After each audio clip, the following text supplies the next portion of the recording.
আমার রবের জন্য ঈমানি পরীক্ষায় উত্তীর্ণ হওয়ার জন্য ও তুতু রব্বি নাফসান নাফসা, আমার রবকে একটা একটা করে জীবন দিতাম, একটা একটা করে জীবনকে আমি কুরবান করে দিতাম। আমার দেহের পশম পরিমাণ জীবন সবগুলো একটা একটা করে যদি কুরবানি করতে পারতাম তাহলে আমার মনটা খুশি হতো।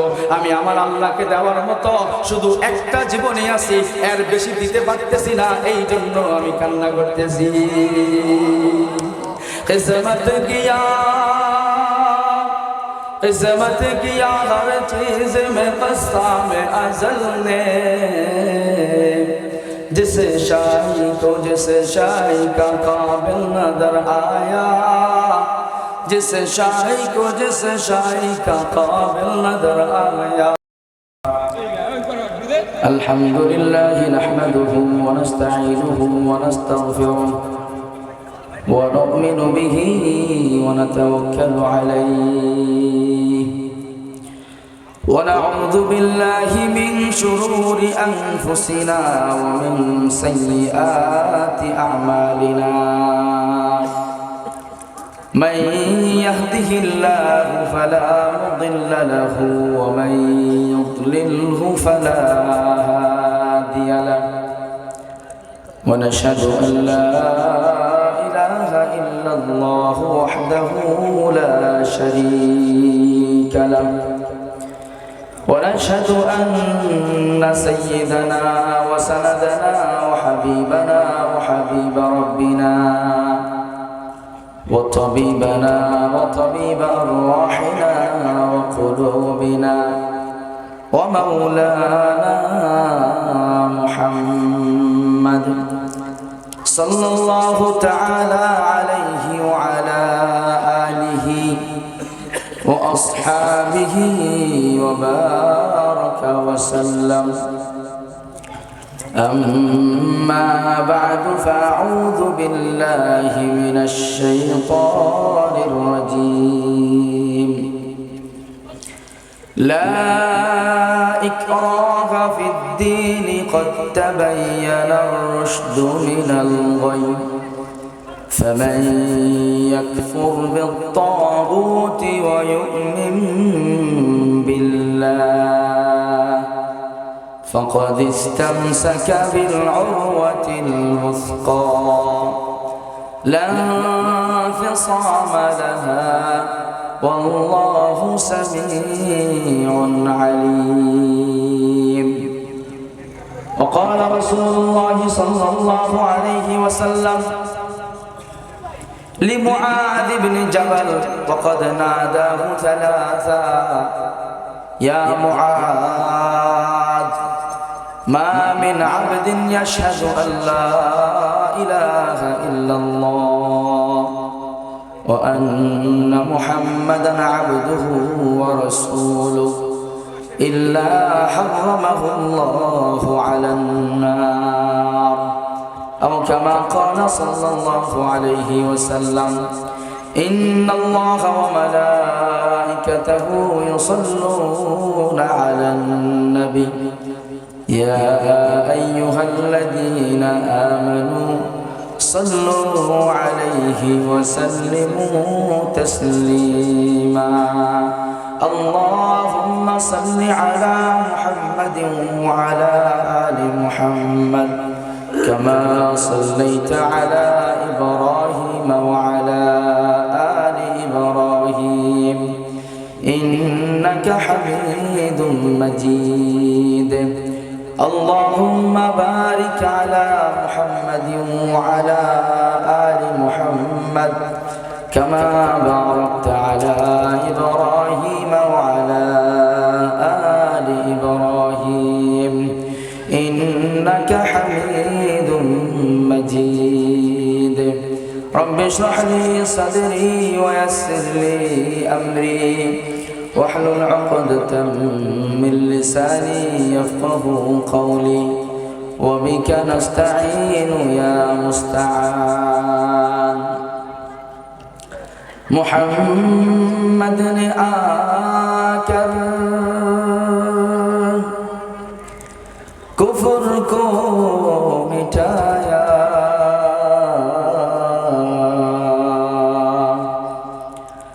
मोहम्मद ने आकर कुफ्र को मिटाया, कुफ्र को मिटाकर सदाकत बताया। बलगल उला बिकमालिही कशफद दुजा बिजमालिही हसनत जमीउ खसालिही सल्लु अलैहि व आलिही। इश्क़ महबूब खुदा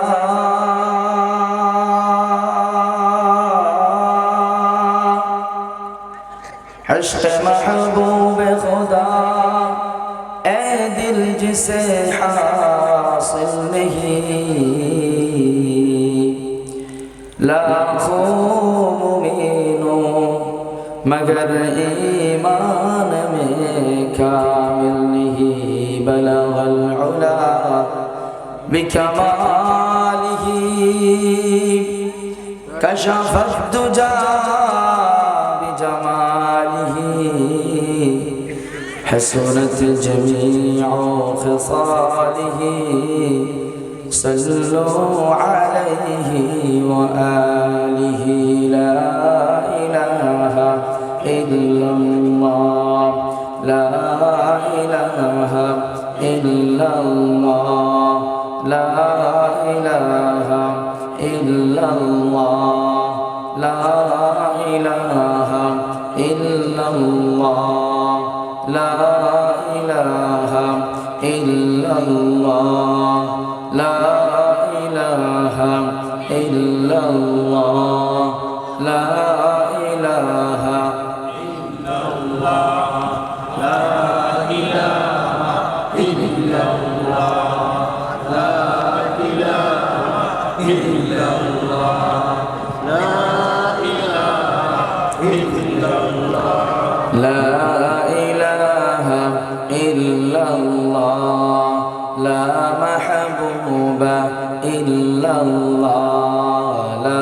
माशूका इल्लल्लाह, ला मौजूदा इल्लल्लाह, ला इलाहा इल्लल्लाह, ला इलाहा इल्लल्लाह, ला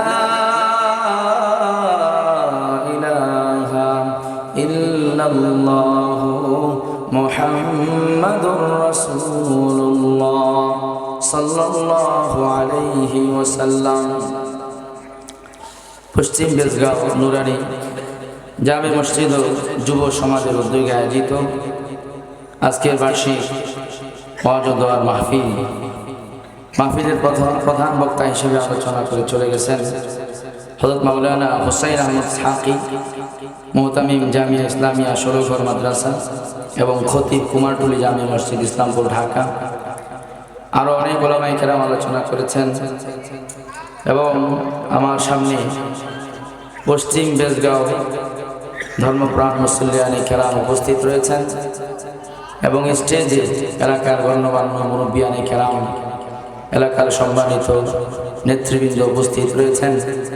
সবাইকে অন্তরের গভীর থেকে শুকরিয়া জ্ঞাপন করছি এবং মহান আল্লাহর পক্ষ থেকে সুসংবাদ প্রদান করতেছি যে আমরা যারা এই জান্নাতের বাগানে বসেছি আমাদের উপরে আল্লাহর পক্ষ থেকে রহমত বৃষ্টির ন্যায় বর্ষিত হচ্ছে। সুবহানাল্লাহ। কারণ হাদিসে পাকের মধ্যে স্পষ্ট আসছে, মা মিন কওমিন ইয়াজতামিউনা ফি বাইতিন মিন বুয়ুতিল্লাহ, আল্লাহ তাআলার কোনো বান্দা বা কিছু বান্দা যখন জমিনের কোনো অংশে একত্রিত হয়ে যদি তারা কোরআনের হাদিসের আলোচনা করে, আল্লাহ এবং আল্লাহর রাসূলের আলোচনা করে, ইল্লা হাফাতহুমুল মালাইকা ওয়া নাযালাত আলাইহিমুর রাহমা, আল্লাহ রাসূল বলেন চতুর্দিক থেকে আল্লাহর রহমতের ফেরেশতারা তাদেরকে বেষ্টন করে নেয়, তাদের উপরে সাকিনা নামক রহমত নাজিল হইতে থাকে। এবং আল্লাহ রাসূল সাল্লাল্লাহু আলাইহি ওয়াসাল্লাম আল্লাহর পক্ষ থেকে আমাদেরকে সুসংবাদ শুনিয়েছেন, কোনো বান্দা যদি আল্লাহ তাআলার জিকির জমিনের মধ্যে করে, সে যদি যাকারানি ফি নাফসিহি, মনে মনে আমি আল্লাহর কথা স্মরণ করে, যাকারতুহু ফি নাফসি, আমি আল্লাহ মনে মনে তার কথা স্মরণ করি। ইন যাকারানি ফি নাফসিহি যাকারতুহু ফি নাফসি ওয়া ইন যাকারানি ফি মালাইন যাকারতুহু ফি মালাইন খায়রিম মিন মালাইহি। বান্দা যদি মনে মনে আমি আল্লাহর কথা স্মরণ করে, বান্দা যদি নির্জনে একাকী বসে আমি আল্লাহর কথা স্মরণ করে, আল্লাহর কথা স্মরণ করা, জিকির করার দুইটা তরিকা। একটা হলো শব্দে শব্দে জিকির করা, উচ্চারণ করে জিকির করা, যেটা আমরা কিছুক্ষণ আগে করলাম। জবানে জিকির যেটা করলাম, বান্দা যদি নির্জনে একা একা বসে আল্লাহর কথা স্মরণ করে জিকির করে, সেটা জবানে যদি করে সেটা এক জিকির। অথবা জবান নাড়াচ্ছে না, জবানে কোনো শব্দ উচ্চারণ করছে না, কিন্তু যাকার আল্লাহ খালিয়া, নির্জনে বসে আল্লাহর কথা ভাবতেছে, খালেকের কথা ভাবতেছে। আল্লাহ তার জন্য জান্নাত তৈরি করে রেখেছে, জান্নাতের নিয়ামত সমূহ তৈরি করে রেখেছে। মৃত্যুর পরে আল্লাহর কাছে যেতে হবে, কিয়ামতের ময়দানে আল্লাহর সামনে দাঁড়াতে হবে। এই কথা যদি কেউ চিন্তা করে, জেহারের কল্পনায় যদি এই কথাগুলো ভাবে, জবানে জিকির করো অথবা কল্পনায় আল্লাহর কথা স্মরণ করো, আল্লাহ বলে দিলেন, ও বান্দা, যখন তুমি নির্জনে একা একা বসে আমি আল্লাহর কথা স্মরণ করো, আমি আল্লাহ আরশের উপরে একা একা তোমার কথা স্মরণ করি। আল্লাহু আকবার। অন্তর দিয়ে গভীরভাবে উপলব্ধি করার চেষ্টা করবেন। আপনি একটা দল করেন, আপনি একটা দলের সদস্য, ওই দলের একজন প্রধান লিডার আছে, মূল নেতা আছে। আপনি যেই দলটা করেন, আপনার লিডার যদি আপনার কথা স্মরণ করে, মনটা কত আনন্দিত হয়ে যায়, খুশি হয়ে যায়, ঠিক কিনা? আপনার লিডার আপনার কথা স্মরণ করলো, আপনার লিডার যদি কারো সামনে আপনার কথা বলে, ওই বেজগাঁও এলাকায় আমার একজন সমর্থক আছে, তার কথা যদি লিডার কিছু মানুষের সামনে বলে, আপনার জন্য কত বড় সৌভাগ্য মনে হয়, লিডারে আমার নাম নিছে, ঠিক কিনা বলে? কত সৌভাগ্য মনে হয়। আল্লাহ তাআলা বলে দিলেন, ও বান্দা, তুমি যদি একা একা নির্জনে বসে আমি আল্লাহর কথা স্মরণ করো, আমি আল্লাহ নির্জনে একা একা তোমার কথা স্মরণ করি। আর যদি তুমি কোনো মজলিসের মধ্যে, কোনো মাহফিলের মধ্যে, কোনো আয়োজনের মধ্যে সব মানুষকে সাথে নিয়ে আমি আল্লাহর কথা স্মরণ করো, তাহলে আমি আল্লাহ আমার আরশের সামনে ফেরেশতাদের একটা মজলিস বানাইয়া ফেরেশতাদের সামনে তোমার কথা স্মরণ করি। আল্লাহ যদি কারো কথা স্মরণ করেন, আল্লাহ যদি কারো নাম উচ্চারণ করেন, এর চাইতে সৌভাগ্য আর কিছু হতে পারে? এই কারণে যদি কারো মনে চায়, আমার ভাইরা, দুনিয়াতে কার হাত কার সাথে মিলানো, কার কোন জায়গায় লিঙ্ক আছে, ওইটা অনুযায়ী ওই ব্যক্তির মর্যাদা নির্ধারণ হয়। একজনে বলে তার ব্যাপারে কিছু বলা যাবে না, তার বিরুদ্ধে যাওয়া যাবে না, কারণ তার উপরে হাত আছে। এখন উপরটাকে খোঁজ নিয়ে দেখা গেল এলাকার চেয়ারম্যান সাহেবের সাথে তার হাত আছে। চেয়ারম্যানের সাথে তার হাত থাকার কারণে সে অনেক মজবুত, শক্তিশালী লোক, অনেক ভারী লোক, তার বিরুদ্ধে কিছু বলা যাবে না, শক্তিশালী। আবার আরেকজনের ব্যাপারে বলা হলো, তার ব্যাপারে কিছু বলা যাবে না, তার উপরে হাত আছে। খোঁজ নিয়ে জানলাম উপরটাকে, খোঁজ নিয়ে জানলাম উপরে মানে এমপি সাহেবের সাথে হাত আছে। এই লোক আগের জনের চাইতে বেশি শক্তিশালী, ঠিক কিনা? একজনের হাত আছে চেয়ারম্যানের সাথে, দ্বিতীয় জনের হাত হলো এমপি সাহেবের সাথে। এবার আবার আরেকজনের ব্যাপারে মানুষে বলে তাকে কিছু বলা যাবে না, তাকে রাগানো যাবে না, তার উপরে হাত আছে। খোঁজ নিয়ে দেখলাম উপরটাকে, জানা গেল তার মন্ত্রীর সাথে হাত আছে।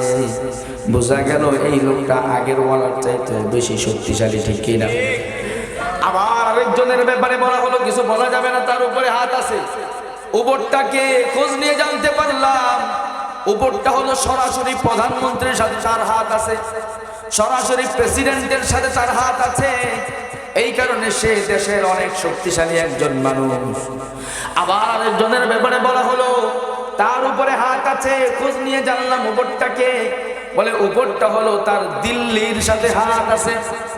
দিল্লির সাথে হাত থাকার কারণে, ইন্ডিয়ার সাথে হাত থাকার কারণে বাংলাদেশের কেউ তাকে কিছু বলতে পারবে না, তাদের বিরুদ্ধে যাওয়া যাবে না।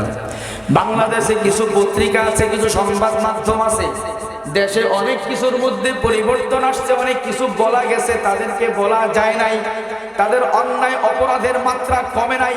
দেশে অনেক বড় বিপ্লব এবং পরিবর্তন হওয়ার পরেও তাদের পরিবর্তন হয় নাই, কারণ তাদের উপরে হাত আছে, ঠিক কিনা? তাদের উপরটাকে খোঁজ নিয়ে জানলাম দিল্লির সাথে হাত। আবার কারো ব্যাপারে শুনলাম তার উপরে হাত আছে, কোন জায়গায় তার হাত আছে খোঁজ নিয়ে জানলাম তার ওয়াশিংটনে হাত আছে, তার সরাসরি হোয়াইট হাউসের সাথে হাত আছে, সরাসরি তার ডোনাল্ড ট্রাম্পের সাথে হাত আছে। এই কারণে সে অনেক শক্তিশালী, তার বিরুদ্ধে কেউ কিছু বলতে পারবে না, তার বিরুদ্ধে কেউ কিছু করতে পারবে না।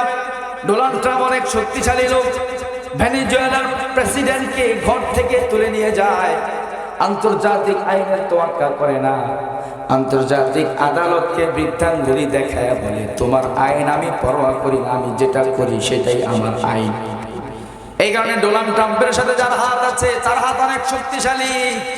দুনিয়ার ভাইয়েরা আমার, ইমানদার ভাইয়েরা আমার, কালিমাওয়ালা ভাইয়েরা আমার, দুনিয়ার কোনো হাতকে মূল্যায়ন করার দরকার নাই, গণার দরকার নাই। প্রতিটা ইমানদারের হাত চেয়ারম্যানের হাতে নয়, এমপির হাতে নয়, মন্ত্রীর সাথে নয়, প্রাইম মিনিস্টারের সাথে নয়, দিল্লির সাথে নয়, ওয়াশিংটনের সাথে নয়, হোয়াইট হাউসের সাথে নয়, ডোনাল্ড ট্রাম্পের সাথে নয়। প্রতিটা ইমানওয়ালার হাত সরাসরি আরশওয়ালার সাথে, ঠিক কিনা?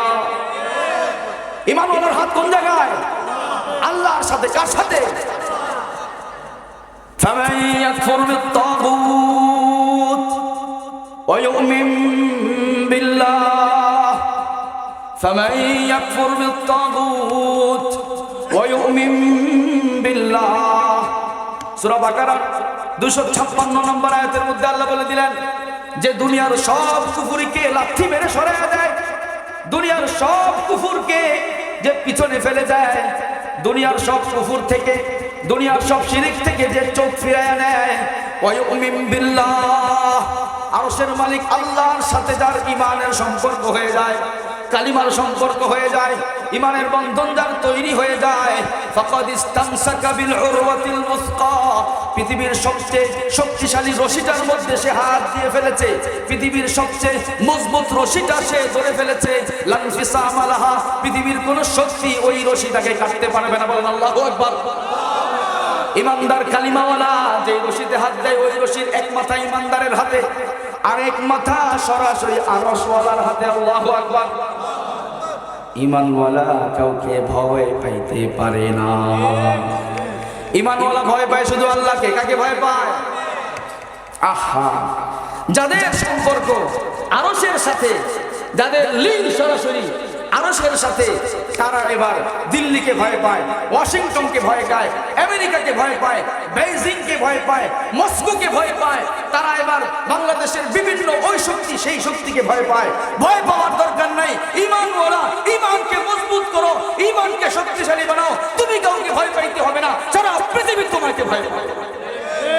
খেয়াল করে দেখেন, আজকের পৃথিবীতে একটা শক্তির উত্থান হয়েছে, হ্যাঁ না? পৃথিবীতে একটা ভূখণ্ড, একটা রাষ্ট্র, সেই রাষ্ট্রটা পুরোপুরি কোরআনুল কারীম দ্বারা পরিচালিত হয়, 100% ইসলামী শাসন দ্বারা সেই রাষ্ট্রটা পরিচালিত হয়। সেই রাষ্ট্রের লোকদের মুখে আমরা সরাসরি শুনেছি, আল্লাহু আকবার, সেই রাষ্ট্রের লোক বলছে যে আমাদের দেশে চুরি চামারি কি হবে, কোটি কোটি টাকার স্বর্ণের ব্যবসায়ীরা, কোটি কোটি টাকার ডলার ব্যবসায়ীরা রাস্তার পাশে টেবিলে সাজিয়ে ডলারের ব্যবসা করতেছে, স্বর্ণ বিক্রি করতেছে, আজান হয়ে যায়, নামাজে চলে যায়, কোটি কোটি টাকার ডলার, কোটি কোটি টাকার স্বর্ণের বার টেবিলের মধ্যে পড়ে থাকে। কেউ চুরি করবে দূরের কথা, ওদিকে তাকায়া চুরি করার কল্পনাও করতে পারে না। কোরআনের শাসন। কিসের শাসন? কোরআনের শাসন। তারা সবাই তাদেরকে ভয় পায়, তারা কাউকে ভয় পায় না।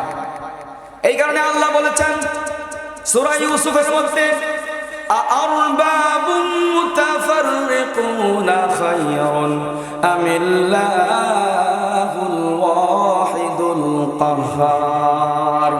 ও আমার বান্দারা, তোমরা জবাব দাও, তোমরা বলে দাও, আরবাবুম মুতাফাররিকুনা, অনেক খোদাকে মানা, অনেক জনকে মানা এটা ভালো, নাকি একমাত্র আল্লাহকে মানা এটা ভালো? কেউ যদি একমাত্র আল্লাহকে মেনে নেয়, দুনিয়াতে আর কাউকে তার মানা লাগে না। কেউ যদি এক আল্লাহকে সে ভয় করে, দুনিয়াতে আর কাউকে তার ভয় করা লাগে না। কিন্তু এক আল্লাহকে যদি কেউ না মানে, এক আল্লাহর গোলামি যদি কেউ গ্রহণ করে না নেয়, আল্লাহ রাব্বুল আলামিন কোটি কোটি বস্তুর গোলাম তাকে বানায়া দেয়। মুশরিকরা এক আল্লাহকে সিজদা দেয় না, মুশরিকরা এক আল্লাহর সামনে মাথা নত করে না।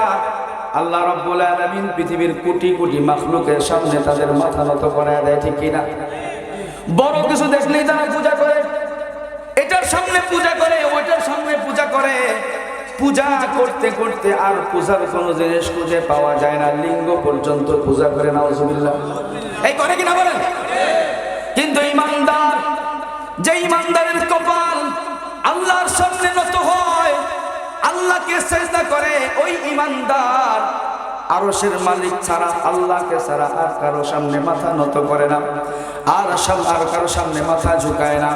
এই কারণে ভাইরা আমার, রাস্তাটা সহজ, একজনের গোলামি করা সহজ, অসংখ্য জনের গোলামি করা সম্ভব না। একজনের গোলামি করা সম্ভব। আবার সেই জন কেমন? সেই জন নিজের জন্য কিছু চায় না, সেই জন নিজের জন্য কিছু চায় না, নিজের জন্য কোনো আবদার করে না। সেই জন আপনাকে যত হুকুম দিয়েছেন, যত বিধিবিধান দিয়েছেন, তার নিজের স্বার্থে নয়, সবগুলো বিধিবিধান আপনারা আমার কল্যাণের জন্য দিয়েছেন, ঠিক কিনা?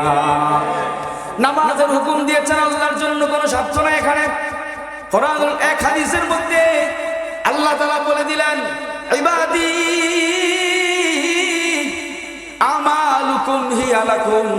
ও আমার বান্দারা, শুনে নাও, তোমরা যে আমলগুলো করো, এই আমলগুলোর মধ্যে আমি আল্লাহর কোনো স্বার্থ নাই, আমি আল্লাহর কোনো ফায়দা নাই। এই আমলগুলো সব তোমাদেরই ফায়দা, তোমাদেরই কল্যাণ, এর মধ্যে আমি আল্লাহর কোনো স্বার্থ নাই। ও আমার বান্দারা শোনো, তোমরা আমি আল্লাহকে সিজদা দাও, আমি আল্লাহর সামনে রুকুতে ঝুঁকে যাও, আমি আল্লাহর সামনে দাঁড়িয়ে থাকবো। তোমাদের সিজদা দিয়ে আমার কিছু হয় না, তোমাদের রুকু দিয়ে আমার কিছু হয় না, তোমাদের দাঁড়ায় থাকা দিয়ে আমার কিছু হয় না। বরং তোমরা শুনে নাও, তোমরা দুনিয়াতে যত মানুষ আছো, লাউ আন্না ইনসাকুম ওয়া জিন্নাকুম ওয়া রাতবাকুম ওয়া ইয়াবিসাকুম ওয়া সগীরাকুম ওয়া কাবীরাকুম, দুনিয়াতে যত মানুষ আছে সবগুলো মানুষ যদি, দুনিয়াতে যত জিন আছে সবগুলো জিন যদি, যত নারী আছে সব নারী, যত পুরুষ আছে সব পুরুষ, যত ছোট আছে সব ছোটরা, যত বড় আছে সব বড়রা, দুনিয়াতে যত মাখলুক আছে এই সবগুলো মাখলুক যদি একত্রিত হয়ে যায়, একত্রিত হয়ে সবাই যদি আল্লাহ বলা হয়ে যায়, সবাই যদি নেককার বুজুর্গ হয়ে যায়, কেমন বুজুর্গ হয়ে যায়? এক নম্বর ইমানদার আবু বকরের মতো ইমান বলা যদি সবাই হয়ে যায়। পৃথিবীতে বর্তমানে 800 কোটি মানুষ আছে, 800 কোটি হলো মানুষ, জিন আছে 600 কোটি, এটার পরিসংখ্যান কারো কাছে জানা নাই। 1600 কোটিও হতে পারে, 16,000 কোটিও হতে পারে। আল্লাহ বললেন, দুনিয়াতে যত মানুষ আছে, যত জিন আছে, সবাই মিলে যদি এক নম্বর ইমানদার হয়ে যায়, আবু বকরের মতো ইমানদার হয়ে যায়, মা যাদা ফি মুলকি শাইআ, সবার এই ইমানদার হয়ে যাওয়ার কারণে আমি আল্লাহর রাজত্বের মধ্যে সামান্য পরিমাণ বাড়বে না। বলেন, সবাই মিলে আল্লাহরে মানলে আল্লাহর রাজত্ব বড় হয়ে যাবে, আল্লাহর ক্ষমতা বেড়ে যাবে। আবার আল্লাহ বললেন, লাউ আন্না ইনসাকুম ওয়া জিন্নাকুম ওয়া রাতবাকুম ওয়া ইয়াবিসাকুম ওয়া সগীরাকুম ওয়া কাবীরাকুম কানু আলা আফজারি কলবি রাজুলিন মিনকুম, তোমাদের সবগুলো মানুষ সবাই একত্রিত হয়ে, দুনিয়ার জিন এবং ইনসান সবাই একত্রিত হয়ে যদি সবাই আল্লাহর বিদ্রোহী হয়ে যায়, সবাই আল্লাহর বিরোধী যদি হয়ে যায়, সবাই আল্লাহর বিরুদ্ধে যদি চলে যায়, সবাই যদি নাফরমান হয়ে যায়, কেমন নাফরমান? দুনিয়াতে সবচেয়ে বড় নাফরমান যে ছিল, দুনিয়াতে সবচেয়ে বড় নাফরমান ছিল ফেরাউন। কে ছিল? ফেরাউন। সবচেয়ে বড় নাফরমান ছিল আবু জাহেল, নাফরমান ছিল নমরুদ। আল্লাহ তাআলা বললেন, দুনিয়ার 800 কোটি মানুষ এবং তাদের সাথে আরো যত হাজার হাজার কোটি জিন আছে, সবাই যদি সর্বোচ্চ বড় পাপিষ্ট হয়ে যায়, সবচেয়ে বড় নাফরমান ফেরাউনের মতো হয়ে যায়, মা নাকাসা মিন মুলকি শাইআ, আমি আল্লাহর রাজত্বের মধ্যে সামান্য পরিমাণ কমবে না। আমি আর আপনি নামাজ পড়ি, এই নামাজে আল্লাহর কিছু বাড়ে না, আবার না পড়লে আল্লাহর কিছু কমে না। বলেন কমে? কত মানুষ নামাজে আসে না, এতে আল্লাহর কি ক্ষতি হয়? বলেন হয়? আবার আমি যখন নামাজ পড়ি এতে আল্লাহর কি লাভ হয়? কোনো লাভ হয় না, ক্ষতিও হয় না। লাভ ক্ষতি পুরাটা কার? আমাদের। লাভ ক্ষতি কার? আমাদের। এই কারণে এমন মালিক একজনকে মানা ভালো। দুনিয়ার কেউ যদি একজনকে ভয় করে, একজনকে মেনে নেয়, তাহলে তার আল্লাহ রাব্বুল আলামিন সেই একজনকে ভয় করার কারণে দুনিয়ার সকলের ভয় তার হৃদয় থেকে বের করে দেয়। ঘটনা মনে পড়ে যায় হযরত আব্দুল্লাহ ইবনে হুযাফা আস-সাহমি রাদিয়াল্লাহু তাআলা। আব্দুল্লাহ ইবনে হুযাফা নামটা স্মরণে রাখবেন, মাঝে মাঝে জিজ্ঞাসা করব, মাঝে মাঝে জিজ্ঞাসা বলতে বলতে বলতে হবে, না বলতে পারলে আবার ধরবে। কি বলেন? কি বললাম নামটা? আব্দুল্লাহ ইবনে হুযাফা আস-সাহমি রাদিয়াল্লাহু তাআলা। আল্লাহ রাসূলের একজন সাধারণ সাহাবী, অনেক বড় লেভেলের সাহাবী না, প্রসিদ্ধ সাহাবী হলে আপনারাও জানতেন। কি করেন? আগে থেকে চিনতেন, যেমন আবু বকর, ওমর, ওসমান, আলী, মুআয ইবনে জাবাল, মুসআব ইবনে উমাইর, ওনাদের নাম ম্যাক্সিমাম মানুষ জানে। তো আল্লাহ রাসূলের একজন সাধারণ সাহাবী ছিলেন আব্দুল্লাহ ইবনে হুযাফা আস-সাহমি রাদিয়াল্লাহু তাআলা। 6ষ্ঠ হিজরিতে মদিনায় যাওয়ার 6 বছরের মাথায় আল্লাহর রাসূল দুনিয়ার বিভিন্ন রাষ্ট্রনায়কদের নামে চিঠি লিখে পাঠায়, ইসলামের দাওয়াত দিয়ে চিঠি লিখে পাঠায়। সেই রোম সম্রাটের কাছে চিঠি লিখে পাঠায়, সম্রাট হিরাক্লিয়াসের কাছে পাঠায়, আবার সেই পারস্য সম্রাট কেসরার কাছে চিঠি লিখে পাঠায়, বিভিন্ন রাষ্ট্রপ্রধানদের কাছে চিঠি লিখে পাঠায়, ইসলামের বার্তা পাঠায়। পারস্যের সম্রাট তৎকালীন জমানায় 2টা পরাশক্তি ছিল, যেমন বর্তমানেও আমরা 2টা পরাশক্তি মনে করি, একদিকে রাশিয়া আর একদিকে আমেরিকা। কি কর? পৃথিবীর বলক 2টা, রাশিয়ান বলক, আমেরিকান বলক। রাজনীতি করবেন 2টার যে কোনো আপনাকে ঢুকতে হবে। এই 2টার বাহিরে যাওয়ার মতো পরিস্থিতি এখনো তৈরি হয় না। কি কর? যারা আল্লাহর শক্তি দিয়ে ক্ষমতায় আসতে পারবে তারা বাইরে হইতে পারবে, কিন্তু এই ভোটাভুটির সিস্টেমে এই বলক থেকে বের হওয়ার সুযোগ নাই। আপনি বের হইবেন, আপনাকে আরেক দিক দেখাইয়া দিবে। এই আলোচনা করার দরকার নাই, কোরআন হাদিস নিয়ে কথা শুনেন। বলতেছিলাম 2টা পরাশক্তি ওই জমানায়, একটা হলো রোম শক্তি আর একটা হলো পারস্য সাম্রাজ্য। আল্লাহর রাসূল পারস্য সাম্রাজ্যের সম্রাট কেসরার কাছে চিঠি লিখলেন। চিঠিটা পাঠানোর জন্য দায়িত্ব দিলেন আব্দুল্লাহ ইবনে হুযাফা রাদিয়াল্লাহু তাআলা আনহু, যুবক সাহাবী। আজকের এই মাহফিলের আয়োজনে যারা রয়েছে তারাও হলো এলাকার যুবক সমাজ। যুবক ভাইরা আমার, মনোযোগ দিয়ে আপনারা শুনবেন, আমরা কেমন যুবক, তারা কেমন যুবক ছিলেন। আব্দুল্লাহ ইবনে হুযাফা 18 থেকে 20 বছর বয়স। আল্লাহ রাসূল নির্বাচন করলেন পারস্য সম্রাটের কাছে পাঠানোর জন্য। চিঠিটা আব্দুল্লাহ ইবনে হুযাফার হাতে দিলেন। আল্লাহ রাসূল চিঠিটা হাতে দিয়ে বললেন, আব্দুল্লাহ ইবনে হুযাফা, এই চিঠিটা নিয়ে মদিনা থেকে সফর করে তুমি পারস্যে চলে যাবে, ইরানে চলে যাবে। সেখানে ইরানে মাদিয়ান শহর আছে, ওই মাদিয়ান শহরে কাসরার যেই বাসভবন আছে সেখানে সে বসে। ওখানে গিয়ে তার হাতে আমি যেমন তোমার হাতে আমানত দিলাম, তোমার হাত থেকে বাদশার হাতে চিঠিটা পৌঁছে দিয়ে আসবে। আব্দুল্লাহ ইবনে হুযাফা চিঠিটা নিয়ে রওনা হয়ে গেলেন। চিঠিটা নিয়ে চলতে শুরু করলেন। ইতিহাসের কিতাবের মধ্যে পাওয়া যায় মদিনা থেকে সেই মাদিয়ান শহর পর্যন্ত প্রায় 10-12 দিনের রাস্তা। একা একা ঘোড়া চালিয়ে রাস্তাটা অতিক্রম করলেন। একা একা বিশাল এক সাম্রাজ্যে যাচ্ছেন, এমন এক সম্রাটের কাছে যাচ্ছেন যেই সম্রাট বর্তমান জমানার ডোনাল্ড ট্রাম্পের চাইতে কয়েক হাজার গুণ বেশি ক্ষমতাশীল। পারস্য সম্রাট আর রোম সম্রাট ওই জমানার পরাশক্তি, আর এরা হলো এই জমানার পরাশক্তি। কিন্তু দুই পরাশক্তির মাঝে আসমান জমিন পার্থক্য। ওই জমানার যে সম্রাট, এরা জনগণের ভোটে সম্রাট হইতো না, এরা বংশ পরম্পরায় বাবার ছেলে, বাবার থেকে ছেলে পাইছে, ছেলের থেকে তার ছেলে, ছেলের থেকে তার ছেলে, এই বংশীয় এই সার্কেলের মধ্যে সাম্রাজ্য বিভক্ত ছিল, এর বাহিরে যাওয়ার কোনো সুযোগ ছিল না। কিন্তু ডোনাল্ড ট্রাম্প, তার বাবা সম্রাট ছিল, সেখান থেকে সে তখ্তের মধ্যে বসে গেছে।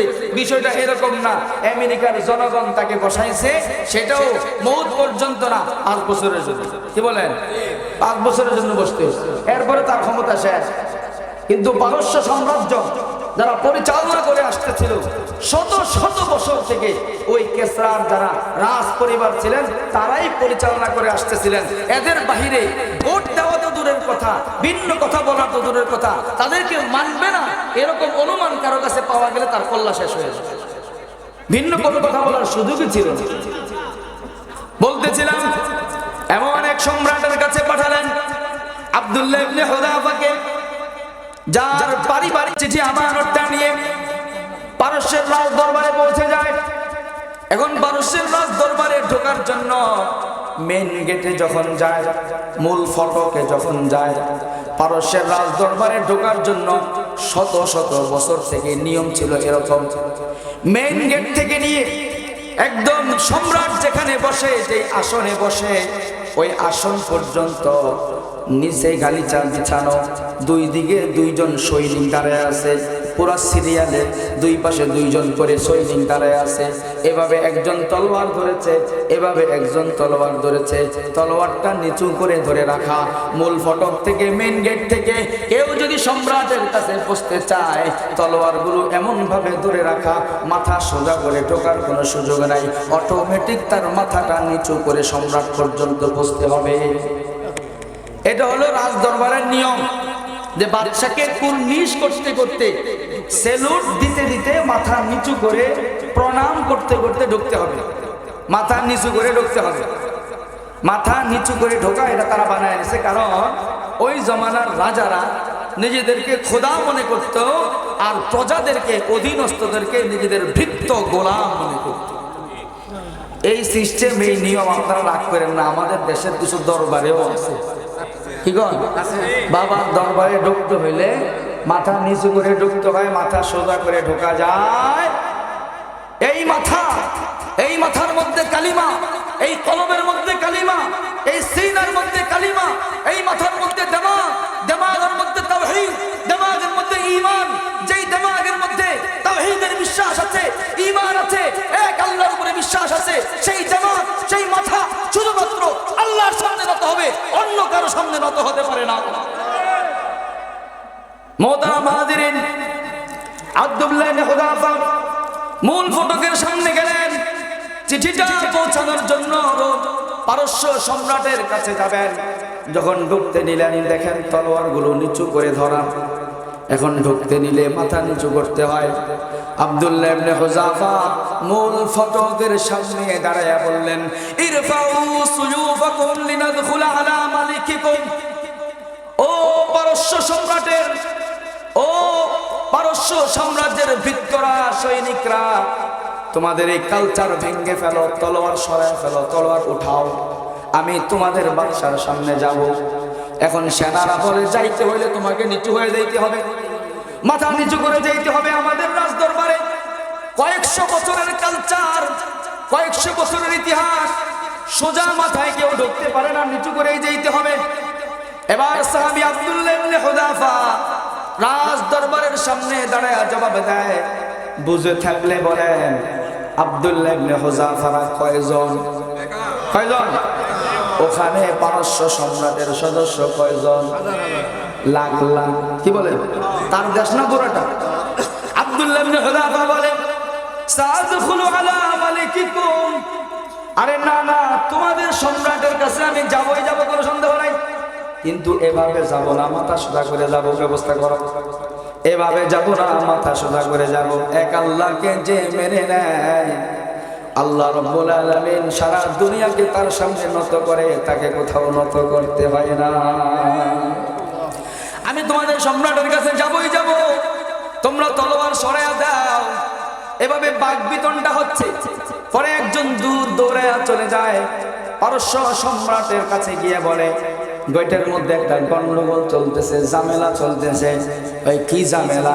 ওই আরব থেকে একজন মিসকিন লোক আসছে, একজন গরিব মানুষ আসছে। পোশাক আশাকের মধ্যে তেমন কোনো আভিজাত্য নাই, চেহারার মধ্যে ধনাঢ্যতার ছাপ নাই। আরবের একজন সাধারণ গরিব মানুষ, কিন্তু তার কথা শক্তিশালী। সে বলতেছে, বাচ্চা আপনার সামনে আসবে কিন্তু মাথা নিচু করবে না, সে নাকি সোজা মাথা নিয়ে আপনার দরবারে ঢুকবে। এখন এটা যদি আমরা তাকে অনুমতি দিয়ে দেই, আমাদের এই পারস্য সাম্রাজ্যের শত শত বছরের ইতিহাস ভেঙে যায়, শত শত বছরের রেকর্ড নষ্ট হয়ে যায়। এটা তো আমাদের সাম্রাজ্যে ঢোকার নিয়ম নাই, সম্রাটের সামনে আসার তো এরকম নিয়ম নাই। বাচ্চা বলে, ঝামেলা যখন করতেছে আর কি করবা, আরব থেকে আসছে। আগেও আমি শুনছিলাম আরবের মধ্যে কোনো একটা ঝামেলা চলতেছে, কোনো বিশেষ সংবাদ মনে হয় আসছে। যাও, তাকে অনুমতি দিয়ে দাও, তলোয়ারগুলো তোমরা সরাইয়া ফেলো, সে যেভাবে ঢুকতে চায় তাকে সেভাবে ঢুকতে দাও। তাওহীদ কি আমানত है सीनों में हमारे, तौहीद की अमानत है सीनों में हमारे, आसान ही मिटाना नामो निशा हमारा। अल्लाहु अकबर। आसान ही मिटाना नामो निशा हमारा, चीनो अरब हमारा, हिंदुस्तान हमारा, चीनो अरब हमारा, हिंदुस्तान हमारा, मुस्लिम है हम वतन है सारा जहां हमारा। ठीक ना? चीनो अरब हमारा, আরবের মালিক ইমানদাররা মুসলমানরা। ঠিক কিনা? চীন আমাদের ছিল, চীন আমাদের ছিল, আবার আমাদের হবে ইনশাআল্লাহ। চীন ও আরব হামারা, হিন্দুস্তান হামারা, হিন্দুস্তান আমাদের ছিল। এই হিন্দুস্তানের মধ্যে, ভারত উপমহাদেশের মধ্যে, সমগ্র ভারতবর্ষের মধ্যে 800 বছর মুসলমানরা রাষ্ট্র পরিচালনা করেছে, রাজ্য পরিচালনা করেছে। হিন্দুস্তান আমাদের ছিল, এখন আমাদের হাতছাড়া হয়ে গেছে। ইনশাআল্লাহ আবার একদিন আমাদের হাতে আসবে। ঠিক কিনা? রোম সম্রাট, পারস্য সম্রাট বলে, তাকে ঢুকতে দাও, তলোয়ারগুলো সরায় ফেলো, যেভাবে ঢুকতে চায় সেভাবে ঢুকতে দাও। আব্দুল্লাহ ইবনে হুযাফা আরবের মরুভূমির সামান্য একজন রাখাল, গরিব ঘরের সন্তান, চেহারার মধ্যে ধনাঢ্যতার ছাপ নাই, কাপড় চোপড়ের মধ্যে আভিজাত্যের ছাপ নাই। উনি ঢুকে গেলেন, পারস্য সম্রাটের সামনে ঢুকে গেলেন, শত শত বছরের ইতিহাসকে ভেঙে দিলেন। এবার পারস্য সম্রাটের সামনে যখন যায়, সম্রাট উপরে আসনের মধ্যে বসা, আব্দুল্লাহ ইবনে হুযাফা নিচে দাঁড়ানো। আব্দুল্লাহ ইবনে হুযাফাকে সম্রাট জিজ্ঞাসা করে, ও আরবের ভৃত্য, ও আরবের গোলাম, ও আরবের সাধারণ মিসকিন ফকির দরিদ্র মানুষ, আমার দরবারে তোমরা কি জন্য আসছো বলো? তোমরা কি খুব অসহায় অবস্থায় পড়ে গেছো? তোমরা কি দারিদ্রতার নিচে পড়ে গেছো? খুব গরিব তোমরা, মিসকিন কিনা বলো? আমাদের দেশ থেকে কখনো কোন নেতা অন্য দেশে গেলে, ইউরোপ আমেরিকায় গেলে, তারা মনে করে নেতা দেশের জন্য কিছু চাওয়ার জন্য গেছে। ঠিক কিনা? কারণ আমরা তৃতীয় বিশ্বের মানুষ, আমাদেরকে তারা গরিবই মনে করে। তো আমাদেরকে মাঝে মাঝে কিছু দান সৎকার করে, তারা সওয়াবের নিয়ত নাই, কিন্তু তারা নিজেদের ওয়েট ধরে রাখার জন্য আমরা কিছু টাকা পয়সা দেয়। মাগনা দেয় না, টাকা পয়সা দেয়, সাথে কিছু পলিসি দেওয়া দেয়। ঠিক কিনা? টাকা দিলাম, আমাদের পলিসি বাস্তবায়ন করো, যদি পলিসি বাস্তবায়ন না করো এই টাকা আবার ফেরত নেব। বিশ্ব ব্যাংক ঋণ দেয়, শুধু ঋণ দেয় না, পলিসি বাস্তবায়ন করার জন্য কিছু এজেন্ডা দিয়ে দেয়, বাস্তবায়ন করো। আমরা দেখেছি আমাদের উপরে যারাই কোনো না কোনো ক্ষমতায় আসে, ইউরোপ আমেরিকার অনেক সহায়তা নিয়ে আসে, অনেক দান নিয়ে আসে, সাথে সাথে তাদের কিছু এজেন্ডা নিয়ে আসে।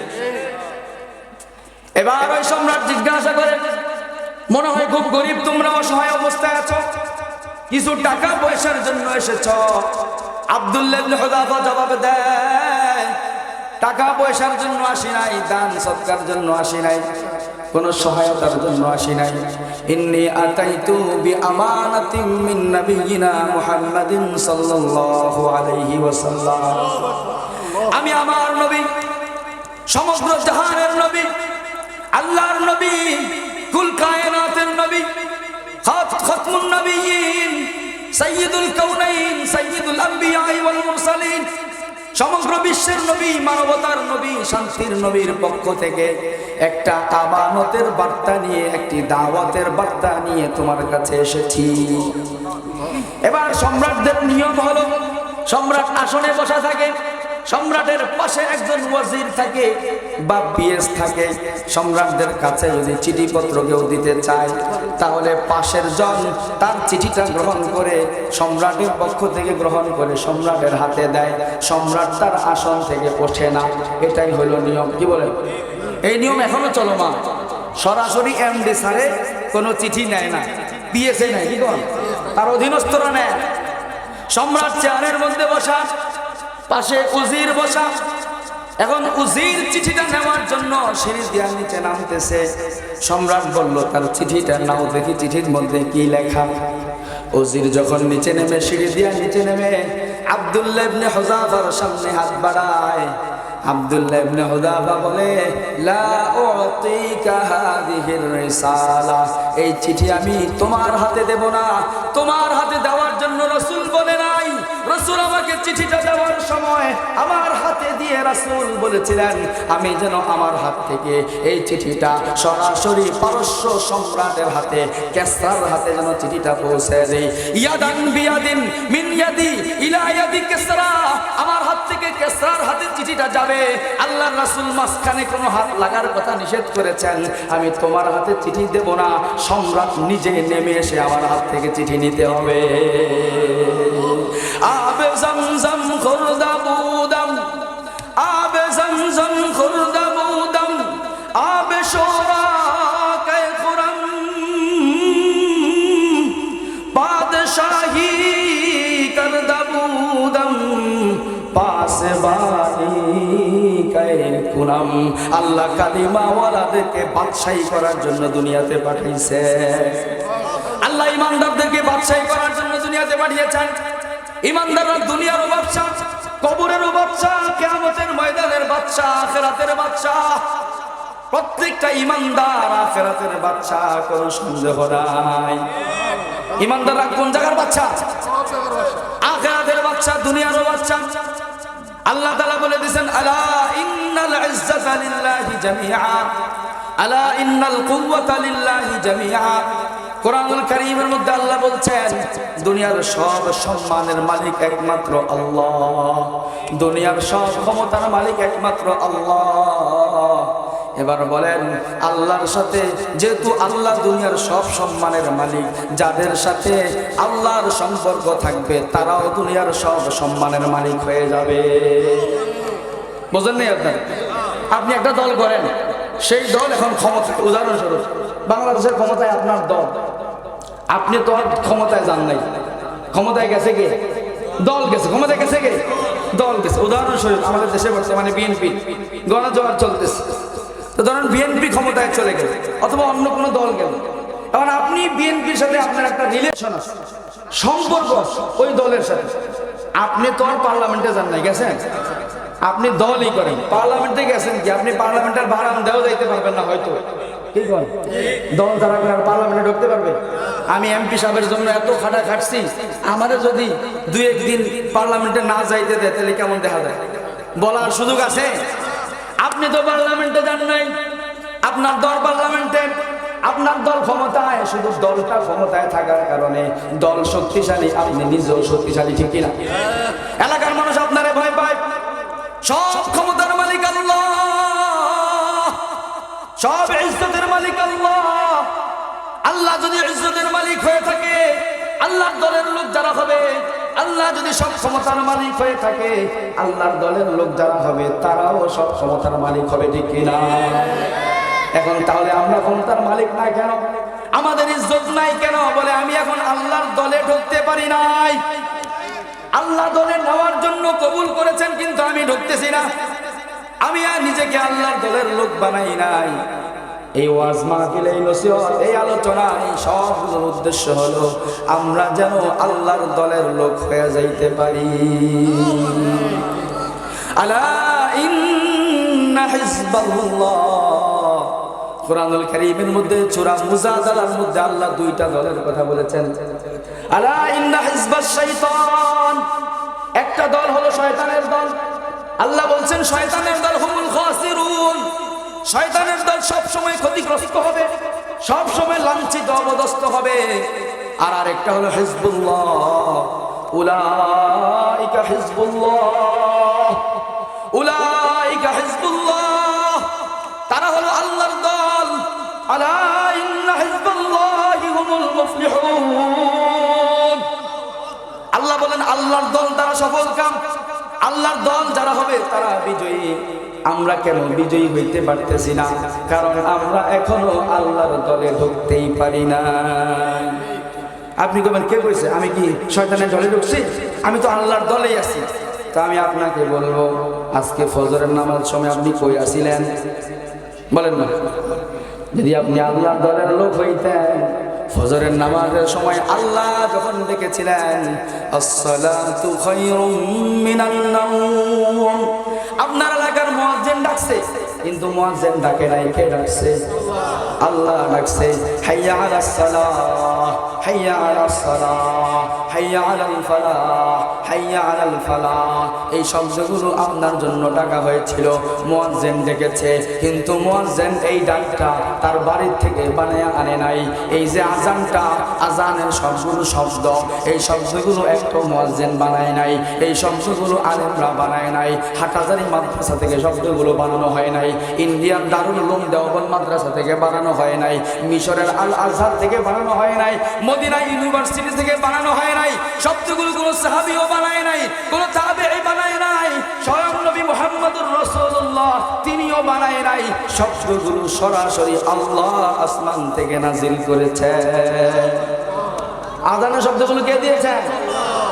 আজানের শব্দগুলো যখন মুয়াজ্জিন ডেকেছিল আল্লাহর পক্ষ থেকে, আপনি আসতে পারেন নাই, তার মানে হলো আপনি হিজবুল্লাহর মধ্যে ঢুকতে পারেন নাই, আল্লাহর দলে ঢুকতে পারেন নাই। আল্লাহর দলে যেহেতু ঢুকতে পারেন নাই, এই কারণে দিনের বেলা আপনার জীবনের মধ্যে সম্মান ছিল না, আপনার মনের মধ্যে শক্তি ছিল না, আপনার মনের মধ্যে শান্তি ছিল না। আল্লাহ বলে দিলেন, ও বান্দা, ফজরের নামাজ দিয়ে তুমি তোমার দিনটা শুরু করো, ফজরের জামাতের মাধ্যমে তুমি তোমার দিনটাকে শুরু করো। আমি আল্লাহ বলে দিলাম, মান সাল্লা সালাতাল ফজরি ফাকাদ দাখালা ফি যিম্মাতিল্লাহ। কেউ যদি ফজরের নামাজ দিয়া দিন শুরু করে, সে আল্লাহর জিম্মায় চলে যায়। ফজরের নামাজ যে পড়লো, সে আল্লাহর দলের লোক হয়ে গেল, আল্লাহর জিম্মায় চলে গেল। আল্লাহ বললেন, যেই লোক আমার জিম্মায় চলে গেছে, তাকে যদি কেউ অপমানিত করে, তার প্রতিশোধের দায়িত্ব আমি আল্লাহ গ্রহণ করলাম। আপনি কোন আমি এত ভালো মানুষ, কিন্তু আমার এই ক্লিকা সে ধরে, আমার এই কেন এত অপমান করে, আমি কেন এত ধরা খাই? তুমি কেন ধরা খাইবা না? তুমি তো ফজরের নামাজ দিয়া দিনটা শুরু করো নাই। তুমি যখন ফজরের নামাজ দিয়া দিন শুরু করলা না, যদিও তুমি কালিমাওয়ালা, কিন্তু আজকের দিনে ফজর না থাকার কারণে তুমি হিজবুল্লাহর মধ্যে ঢুকতে পারো নাই, হিজবুশ শাইতানের মধ্যে ঢুকে গেছো, ঠিক কিনা? আব্দুল্লাহ ইবনে হুযাফা বললেন, আমি তোমার হাতে চিঠি দেব না, আমাকে বলা হয়েছে রোম পারস্য সম্রাটের হাতে দেওয়ার জন্য। এবার পারস্য সম্রাট বলে, লোক তো অনেক ঘাঘু পার্টি দেখা যায়, ঢোকার সময় কইলো এমনি ঢুকতাম না, তলোয়ার সরাইতে হবে, তারপরে ঢুকলো, মানলাম। এখন আবার বলে সরাসরি আমার হাতে দেবে, মন্ত্রীর হাতে দিবে না। এবার পারস্য সম্রাট বাধ্য হয়ে বলে, আচ্ছা ঠিক আছে, দেখি সে কি বলতে চায়, অসুবিধা নাই, মন্ত্রী তুমি বসে যাও।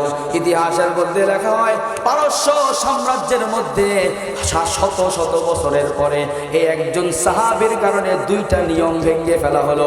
একটা নিয়ম হলো রাজ দরবারে ঢোকার জন্য তলোয়ার সরায় দেওয়া হলো, সোজা মাথা দিয়া কেউ রাজ দরবারে ঢুকতে পারলো।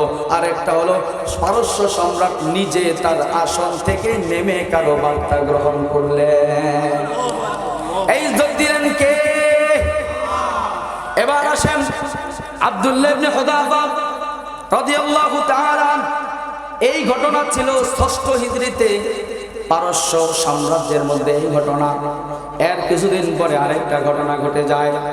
আল্লাহ রাসূল সাল্লাল্লাহু আলাইহি ওয়াসাল্লাম রোম সম্রাটের কাছে এরকম একটা চিঠি লিখলেন, রোম সম্রাটকে ইসলামের দাওয়াত দিলেন।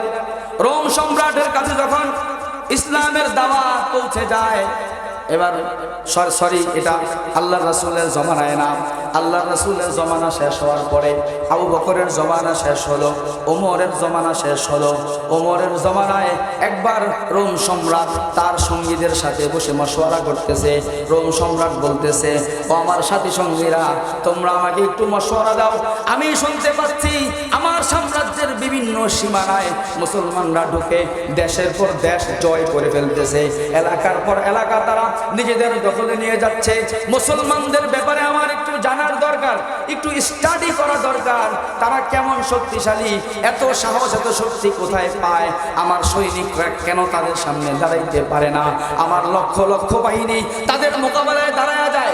একটা যুদ্ধের ময়দানে তাদের সৈনিক হলো 1000, আমাদের সৈনিক হয় 50,000, তাদের হয় 3000, আমাদের হয় 2 লক্ষ, কিন্তু 2 লক্ষ 3000-এর মোকাবেলায় পারে না। ব্যাপারটা কি আমি একটু দেখতে চাই।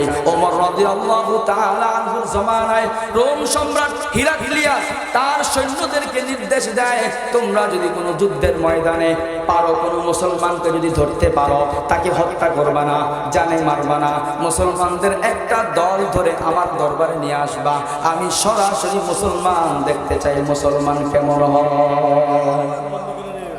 আমি মুসলমান দেখতে চাই, মুসলমান কেমন হয়। রোম সম্রাট হিরাক্লিয়াস বলে দিলেন, মুসলমান সরাসরি ধরে নিয়ে আসবা। একটা যুদ্ধের ময়দানে যুদ্ধ হয়, যুদ্ধের পরে মুসলমানরা সাময়িক পরাজিত হয়, কিছু মুসলমান বন্দী ধরা পড়ে যায়। এদের মধ্যে আব্দুল্লাহ ইবনে হুযাফা রাদিয়াল্লাহু তাআলা আনহু ছিলেন। আল্লাহু আকবার। কি নাম? আব্দুল্লাহ ইবনে হুযাফা রাদিয়াল্লাহু তাআলা, যার একটা উজ্জ্বল ইতিহাস আছে পারস্য সম্রাটের সাথে। এবার রোম সম্রাটের সাথে তার ঘটনা। আব্দুল্লাহ ইবনে হুযাফা সেই বন্দীদের মধ্যে একজন। মুসলমানদের পুরো কাফেলাটাকে গ্রেফতার করে বন্দী করে রোম সম্রাট হিরাক্লিয়াসের কাছে যখন নিয়ে আসা হলো, ধরে নিয়ে আসা হলো, রোম সম্রাট আব্দুল্লাহ ইবনে হুযাফাকে কিছু প্রশ্ন করলেন। বললেন, এই তোমাদের এই জামাতের মধ্যে আমির কে, নেতা কে? বলে আমি হলাম আমির। আব্দুল্লাহ ইবনে হুযাফা বলে, আমি হলাম আমির, লিডার। আচ্ছা, তোমার সাথে কিছু কথাবার্তা বলতে চাই। এবার ইসলাম সম্পর্কে তারে কিছু প্রশ্ন করলেন। বলেন, ইসলাম সম্পর্কে রোম সম্রাট তাকে প্রশ্ন করলেন, মুসলমানরা কি মূর্খ না জ্ঞানী? এই বলেন, মুসলমান মূর্খ না জ্ঞানী? মুসলমান মূর্খ হতে পারে না। ইসলামের মধ্যে মূর্খতার কোনো স্থান নাই, কারণ ইসলামের প্রথম বার্তা, ইসলামের প্রথম মেসেজ শুরু হয়েছে একটা শব্দ দিয়ে, ইকরা। এই কি দিয়ে শুরু হয়েছে? গারে হারার মধ্যে আল্লাহ রাসূলের কাছে সর্বপ্রথম যখন ওহী আসে, ওই ওহীর প্রথম শব্দটা ছিল ইকরা। ইকরা মানে হে রাসূল আপনি পড়েন, পড়ালেখার আদর্শ, পড়ালেখার মেসেজ সর্বপ্রথম ইসলাম দুনিয়াবাসীর সামনে পেশ করে। মুসলমান কখনো মূর্খ হতে পারে না, আন্দাজে কথা বলতে পারে না, অনুমান ভিত্তিক কথা বলতে পারে না। উলামায়ে কেরাম এবং ইসলামের যতটা বিধি বিধান আছে, এটা শুধু অনুমান নির্ভর হয় নাই, প্রত্যেকটা বিধি বিধান এত বেশি মজবুত, এত বেশি মজবুত। আমাদের উস্তাদে মুহতারাম বলতেন, পদ্মা সেতু তৈরি করা হয়েছে। পদ্মা সেতু এমন একটা সেতু যার মধ্যে বাসের রোডও আছে, আবার রেলের লাইনও আছে না নাই? এখন বাস চলার জন্য পিলারের মধ্যে এক ধরনের শক্তি দরকার, রেল চলার জন্য আরো বেশি শক্তি দরকার। দোনো শক্তি দিয়েই পদ্মা সেতুর পিলার তৈরি করা হয়েছে। আমাদের উস্তাদে মুহতারাম জিকরুল্লাহ খান সাহেব হুজুর বলতেন, ইসলামের প্রতিটা বিধান শুধু ফরজ বিধান নয়, মুস্তাহাব বিধান, সুন্নত বিধান এমন শক্তিশালী। পদ্মা সেতু তৈরি করতে যতটা পিলার আছে, সবগুলো পিলারের শক্তি মিলাইলে যা হবে, ইসলামের একটা মুস্তাহাব বিধানের শক্তি এর চাইতে 1000 গুণ বেশি। ইসলামের মধ্যে অনুমান নির্ভর মূর্খতাপূর্ণ কোনো বিধিবিধান নাই, প্রত্যেকটার পিছনে বিস্তর আলোচনা, ব্যাখ্যা, জ্ঞান গর্ব ভূমিকা রয়েছে। দেখেরা আব্দুল্লাহ ইবনে হুযাফার সাথে রোম সম্রাট কিছুক্ষণ কথোপকথন করলেন। কিছুক্ষণ আলাপ করার পরে রোম সম্রাট এবার জবাব দেয়, ইন্নী লা আরাকা মিন আ'লামিন নাসি ফিদ দুনিয়া। ও আব্দুল্লাহ, আমার মনে হয় আমি একজন সাধারণ মানুষের সাথে কথা বলতেছি না, পৃথিবীর একজন মহাজ্ঞানীর সাথে কথা বলতেছি। আমি একজন পৃথিবীর মহাজ্ঞানীর সাথে আলোচনা করতেছি।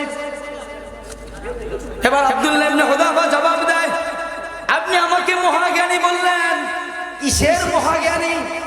আমি আল্লাহর রাসূলের সাহাবাদের মধ্যে একজন সাধারণ সাহাবী। আল্লাহ রাসূলের সাহাবাদের মধ্যে অনেক বড় বড় ফকিহ সাহাবী রয়েছেন, আলেম সাহাবী রয়েছেন। রোম সম্রাট বলে, কেমন ইমানদার, কেমন কলিজাওয়ালা, ঈমান কত মজবুত। এবার রোম সম্রাট বলে, অফার করলাম কোনো কাজ হলো না, এবার হুমকি দেই, এবার ভয় দেখাই, হয়তো কাজ হতে পারে। লোভ দেখাইলাম, কাজ হলো না, এবার একটু ভয় দেখাই, হতে পারে কাজ হবে। ইমানদার লোভে যেমন টলে না, ইমানদার ভয় পাইলেও তেমন টলে না। রোম সম্রাট বলে, এবার তারে ভয় দেখাইলাম, কিভাবে ভয় দেখাবো? রোম সম্রাট বলে, তাকে নিয়ে যাও, তাকে নিয়ে শুলের মধ্যে চড়ো, বাঁশের মধ্যে তাকে বেঁধে ফেলো, ওচা গাছের মধ্যে তাকে বেঁধে ফেলো। এরপর তাকে হত্যা করার জন্য তার দিকে তীর ছোড়ো। কানে কানে সৈনিকদেরকে বলে দিলেন, তীর তার গায়ের মধ্যে লাগাইবা না, ডান দিক দিয়া তীর মারবা, কপালের উপরে দিয়া তীর মারবা, বাম দিক দিয়া তীর ছড়বা, পায়ের নিচ দিয়া ছড়বা, দেখাইবা তারে মারতেছো, কিন্তু তার গায়ে লাগাইবা, দেখি সে ভয় পায় কিনা। এবার তার গায়ের মধ্যে তাকে গাছের মধ্যে বেঁধে ঝুলে দেওয়া হলো। রোম সৈনিকরা তার দিকে তীর ছোড়ে, তীর ডানে যায়, বামে যায়। এই যে কানে কানে রোম সম্রাট বলছে, সৈনিক শুনছে, আব্দুল্লাহ ইবনে হুযাফা তো শুনে নাই। বলে, শুনছে? ওনারা শোনায় গিয়ে বলছে, শোনায় বলে কি ভয় পাবে? তীর যখন নিক্ষেপ করা হয়, আব্দুল্লাহ ইবনে হুযাফা মুচকি মুচকি হাসে, চেহারার মধ্যে ভয়ের কোনো ছাপ নাই, চেহারার মধ্যে আনন্দের ছাপ, মুচকি মুচকি হাসে। সৈনিকরা এসে বলে, স্যার ভয় পায় না, হেতে হাসে। হ্যাঁ, কি করে হাসে? জালেম রে নামায়া, এটা কি জিনিস লইয়া ঠিকছি, আমি কি মাল লইয়া পড়ে গেলাম আমি, আল্লাহু আকবার। তাকে নামায়া আনো, শুলি থেকে নামিয়ে আনা হলো, গাছ থেকে হাতের বাঁধনগুলো খুলে দিয়ে সম্রাটের সামনে আনা হলো। সম্রাট বলে, বুঝছি, যে সিস্টেমে মারতেছিলাম এই সিস্টেমে তুমি ভয় পাইবা না, ভয়ঙ্কর ভাবে তোমারে মারতে হবে, অনেক কঠিন ভাবে তোমাকে শাস্তি দিতে হবে। সেই কঠিন শাস্তির সিস্টেমটা হলো, শোনো, চুল্লি বসাও, চুলা বসাও, ভিতরে আগুন জ্বালাও, উপরে বড় কড়াই দাও, কড়াইয়ের মধ্যে তেল দাও, তেলকে উত্তপ্ত গরম করো, তেলকে উত্তপ্ত করা হলো, গরম করা হলো। লম্বা সময় তেলের মধ্যে যখন এরকম বুদবুদ আসতে লাগলো, তেল যখন টকবক টকবক করতে লাগলো, রোম সম্রাট বলেন, আমার জেলখানার ভিতরে যাদের মৃত্যুদণ্ডের ফয়সালা হয়ে গেছে, এরকম দুইজন কয়েদি নিয়ে আসো। তাদেরকে নিয়ে আসা হলো। আব্দুল্লাহ ইবনে হুযাফাকে ওই বড় কড়াইটার সামনে দাঁড় করাইয়া দিলেন। আব্দুল্লাহ ইবনে হুযাফার সামনে দাঁড় করাইয়া ওই দুইজন কয়েদিকে বিশাল বড় কড়াইয়ের মধ্যে উত্তপ্ত তেলের মধ্যে ছেড়ে দেওয়া হলো। ছাড়ার সঙ্গে সঙ্গে হাড্ডিগুলো আলাদা হয়ে যায়, গোশতগুলো আলাদা হয়ে যায়। চোখের পলকে একটা আস্তা মানুষ পুরো কড়াইয়ের মধ্যে ফ্রাই হয়ে ভাসতে থাকে। রোম সম্রাট বলে, আব্দুল্লাহ দেখো, দুইজন কয়েদিকে যেভাবে চোখের সামনে ভুনা বানাইলাম, চোখের সামনে যেমন ফ্রাই বানাইলাম, তোমাকেও এরকম ফ্রাই বানানো হবে, তোমাকেও এই কড়াইয়ের মধ্যে ফেলে দেওয়া হবে। এখনো সময় আসছে, অফারটা গ্রহণ করে নাও, কালিমা ছেড়ে দাও, খ্রিস্ট ধর্ম গ্রহণ করে নাও। আব্দুল্লাহ ইবনে হুযাফা বলে, জালেম, মুসলমান কড়াই নয়, মুসলমান আস্তা আগুনের কুণ্ডলির মধ্যে নিক্ষেপ হতে রাজি, একবার নয় 1000 বার নিক্ষেপ হতে রাজি, কিন্তু ঈমান ছাড়তে রাজি হয় না। এবার রোম সম্রাট বললেন, তাহলে আর সুযোগ দেওয়ার দরকার নাই, তাকে নিয়ে যাও। ও সৈনিকরা, তাকে নিয়ে যাও, তাকে জ্বলন্ত ওই তেলের মধ্যে ফেলে দাও, টকবক করা উত্তপ্ত তেলের মধ্যে তাকে ছেড়ে দাও। যখন আব্দুল্লাহ ইবনে হুযাফার হাত ধরে সৈনিকরা কড়ার পাশে নিয়ে যাচ্ছে, আব্দুল্লাহ ইবনে হুযাফা কড়াইয়ের সামনে দাঁড়াইয়া দুই চোখ থেকে ঝর ঝর পানি পড়তেছে, দুই চোখ থেকে লাগাতার ধারাবাহিকভাবে অশ্রুর ফোঁটা ঝরতেছে। এবার সৈনিকরা তার চোখের দিকে তাকায়া বুঝতে পারে আব্দুল্লাহ ইবনে হুযাফা ভয় পেয়ে গেছে, মৃত্যুর এই যন্ত্রণাটা অনুভব করে সে হয়তো টেনশনে পড়ে গেছে। যেহেতু বাদশা অপেক্ষা করতেছিলেন সে মৃত্যুর ভয় পায় কিনা, সঙ্গে সঙ্গে একজন সৈনিক দৌড়ে গিয়া বলে, ও বাদশা, সুসংবাদ আপনার জন্য, যেই জিনিসের অপেক্ষা আপনি করতেছিলেন ওটা তো হয়ে গেছে। আব্দুল্লাহ তো ভয় পায় গেছে, তার চোখ থেকে দেখলাম অশ্রু ধারা প্রবাহিত হচ্ছে, চোখ থেকে পানি ঝরতেছে। আসলে শুধু তাই নাকি? সে কান্না করেছে, হ্যাঁ সে কান্না করেছে। তাহলে এই তুবিহি তাকে আমার কাছে নিয়ে আসো, এবার আমি তার সাথে কথা বলবো। সম্রাটের কাছে যখন নিয়ে যাওয়া হয়, সম্রাট তাকে বলে, আমি তো আগেই তোমাকে অফার দিয়েছিলাম, আগেই তো বলেছিলাম হয়তো অফার গ্রহণ করে নাও, না হলে নির্দয়ভাবে নির্মমভাবে তোমাকে হত্যা করা হবে। এখন কান্না কেন করতেছ?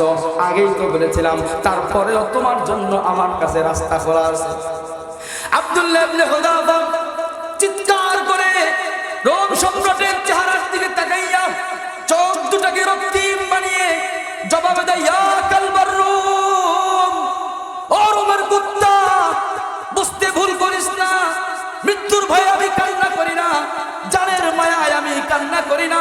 ও রোমের কুত্তা, শোনে রাখ, ঈমান আমাদের কাছে এত দামি, এত মূল্যবান, তোমাদের কাছে মদ যেমন প্রিয়, মদ যেমন স্বাদের, আমাদের কাছে ঈমান এর চাইতে এবং ঈমানের জন্য জীবন দেওয়া এর চাইতে বেশি স্বাদের। তাহলে কান্না কেন করতেছ? চোখ দিয়ে পানি কেন ঝরে?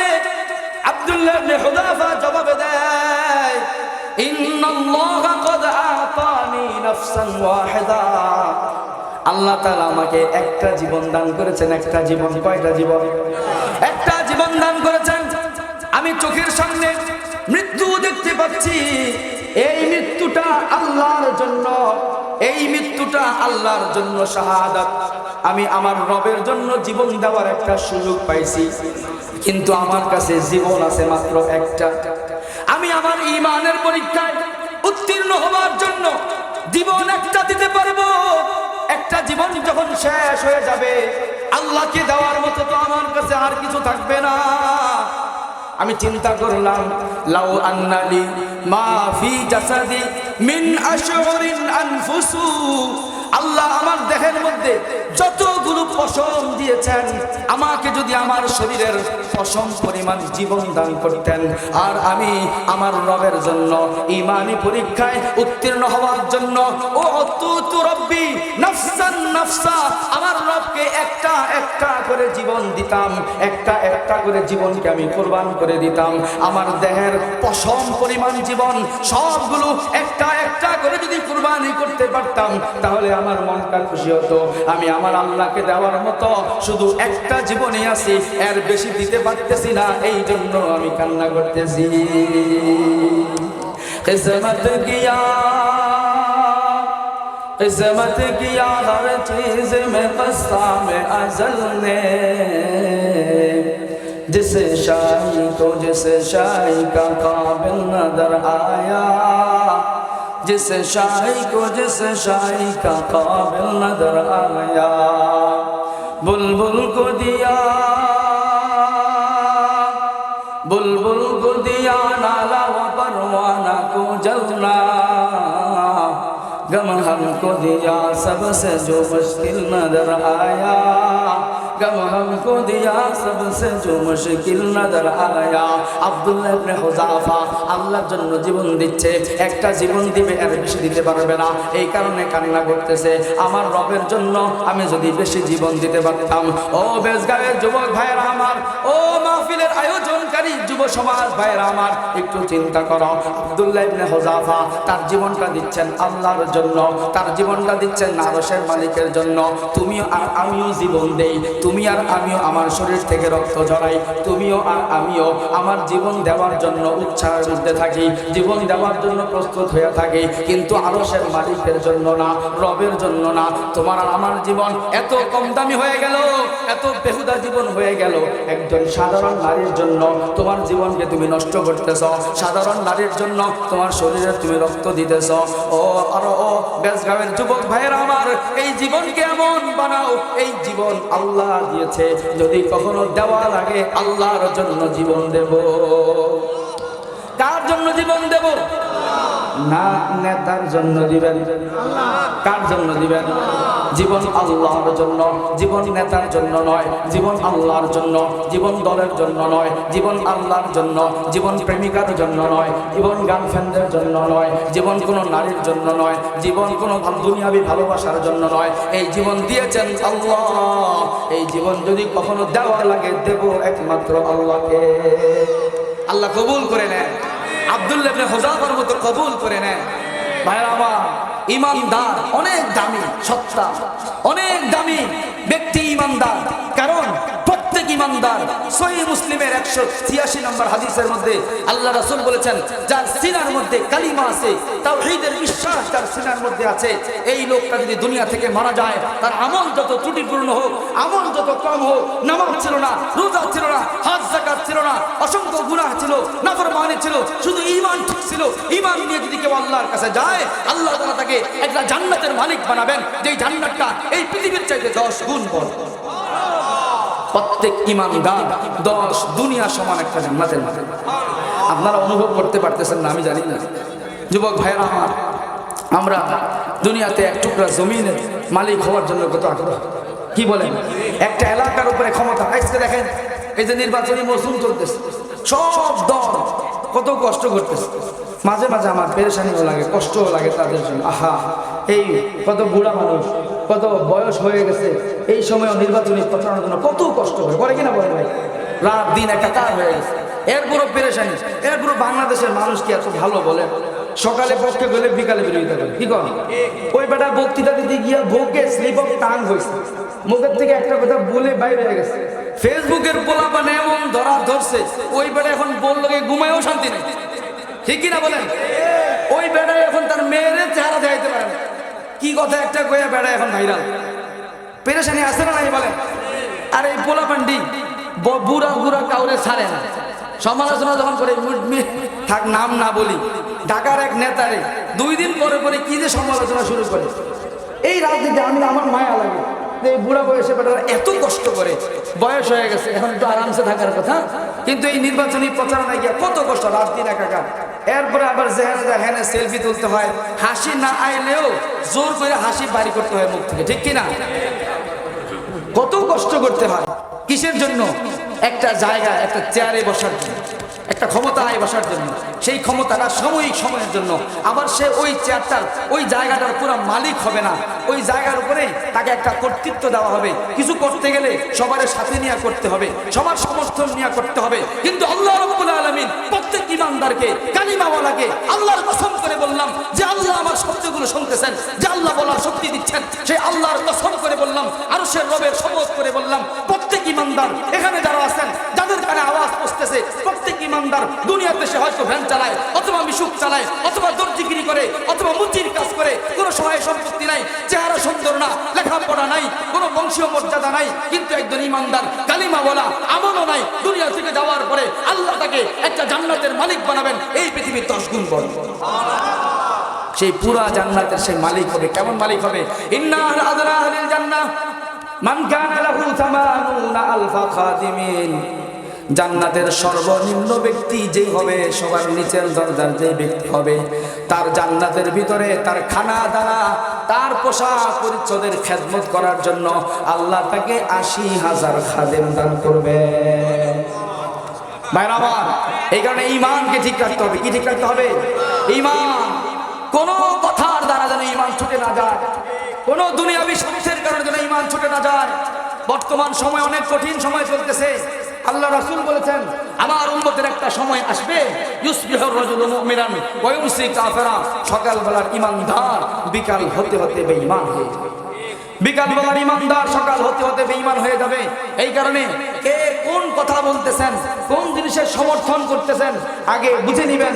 শুধু একজনের শব্দ একটা বলছে, কথা একটা বলছে, এই কারণে সঙ্গে সঙ্গে পজিটিভ কমেন্ট করলাম, লাইক বাটনে ক্লিক করলাম, লাইক দিলাম, লাভ রিয়েক্ট দিলাম। না না, কথাটা যদি ইসলামের বিরুদ্ধে যায়, কোরআনের বিরুদ্ধে যায়, আল্লাহর কোনো বিধানের বিরুদ্ধে যায়, সেখানে যে পজিটিভ মন্তব্য করবে, যে লাইক দিবে, যে লাভ রিয়েক্ট দিবে, যদি ইসলাম বিরোধী কথা হয়, সঙ্গে সঙ্গে সে বেঈমান হয়ে যাবে। এই ফেসবুক, এই ইউটিউবে কত কথা প্রচারিত হয়, আর কত মানুষ সমর্থন জানায় বেঈমান হয়ে যায়। এই কারণে এই জমানায় ঈমান বাঁচানো অনেক কঠিন, আর ঈমান বাঁচানোর জন্য সহজ রাস্তা হইল হক্কানি উলামায়ে কেরামের বন্ধু হয়ে যাওয়া, সঙ্গী হয়ে যাওয়া, হক্কানি উলামায়ে কেরামের সাথে সম্পর্ক রেখে চলা। হক্কানি উলামায়ে কেরাম আপনাদের দেশে নাই? হ্যাঁ, এই এলাকায় হক্কানি উলামায়ে কেরাম নাই? আপনারা কেমন হুজুর পাই না, খুঁজা পাই না। হুজুরের মধ্যে যে ঝামেলা আছে, একটা চুটকি মনে করছে বলে লাই, হুজুরদের মধ্যে ঝামেলা আছে, কোনো সমস্যা নেই, আছে, সন্দেহ নেই, আছে। কিন্তু ঝামেলার পরেও আল্লাহ তাআলা সব জমানার জন্য কিছু হক্কানি আলেম ওলামা রেখে দিয়েছেন, ঠিক কিনা? আছে। সে হক্কানি আলেম ওলামাকে খুঁজে। হক্কানি আলেম ওলামা কারা? তাদের পরিচয় আল্লাহ দিয়েছেন। মান যাক্কারাকা বিল্লাহি রুয়াতুহু, যাকে দেখলে আল্লাহর কথা স্মরণ হয়। মান যাক্কারাকা বিল আখিরাতি আমালুহু, যার আমল দেখলে আখিরাতের কথা স্মরণ হয়। মান যাদাকা ফিল ইলমি মানতিকুহু, যার কথা শুনলে আখিরাতের ইলম বৃদ্ধি পায়, কোরআন হাদিসের জ্ঞান বৃদ্ধি পায়। এই তিন গুণ যার মধ্যে আছে সে হলো আলেম। তার সঙ্গী হওয়ার জন্য বলা হয়েছে। তার সঙ্গী যদি হয়ে যান বিপদ থেকে বেঁচে যাবেন। চুটকি মুফতি শফি সাহেব রহমতুল্লাহি আলাইহি, ওনার জমানায়, আমাদের থেকে আরো 100 বছর আগে, ওনার জমানায় মানুষ গিয়া বলতো, হুজুর उलमाए किराम के अंदर मौलाना साहब, उलमाए किराम के अंदर इतने इतने इतने मुश्किलात है, इतने फिरकेबाजी हैं कि हम किन आलिम को फॉलो करें। उलमाए किराम मध्य एत दल, एत ग्रुप, एत बेजाल, काके আমরা ফলো করব? তখন উনি বলছেন, ভাই तुम्हारे मुल्क में जो चीजें मिलते हैं उसके अंदर क्या कोई प्रॉब्लम मुश्किलात नहीं है। তোমরা তোমাদের দুনিয়াতে এখন বাজারের মধ্যে যা পাও, এগুলোর মধ্যে যা পণ্য আছে, এগুলোর মধ্যে মনে হয় কোনো ঝামেলা নেই। কি কন? বাজারের মধ্যে যত পণ্য আছে, চাউল, ডাল, তেল, নুন, তরি, তরকারি, সবজি, ফল মূল, সব কিছুর মধ্যে ভেজাল আছে না নাই? এমন একটা পণ্যের নাম বলেন স্টেজ থেকে কেউ যে হুজুর এইটার মধ্যে ভেজাল নেই। কি কন? ঔষধ থেকে শুরু করে ইনজেকশন, ফল ফুল, এবং শুনলাম ডিম যেটা মুরগিতে পারে, এটার মধ্যেও ভেজাল করে ফেলছে। কি বলেন, করছে কিনা? আচ্ছা, এই যে সকল পণ্যের মধ্যে ভেজাল থাকার কারণে, চাউলের মধ্যে ভেজাল থাকার কারণে বেজগাঁওয়ের মানুষরা, নেতা নেত্রী সবাই মিলে সিদ্ধান্ত নিয়েছে তারা আর চাউল খাবে না। হ্যাঁ, আপনারা আর চাল খাওয়া বন্ধ করে দিয়েছেন। চাউলের ভেজাল আর খাবো না, চাল খাওয়া বন্ধ করে দিয়েছেন। ডাক্তারদের মধ্যে অনেক ভেজাল, এই কারণে ঔষধ খাওয়া বন্ধ করে দিয়েছেন। দুনিয়ার সব জিনিসের মধ্যে ভেজাল থাকা সত্ত্বেও কিন্তু আমরা সবকিছু বন্ধ করে দেই, সব চলতেছে। তো মুফতি শফি সাহেব বলছেন যে এক লোক এরকম তার দেশে, তার বাজারে সবকিছুর মধ্যে ভেজাল, তো সে সিদ্ধান্ত নিয়েছে যে সে আর দুনিয়াতে থাকবে না, বাচ্চাই থাকবে না, ভেজালের দুনিয়া সে থাকবে না।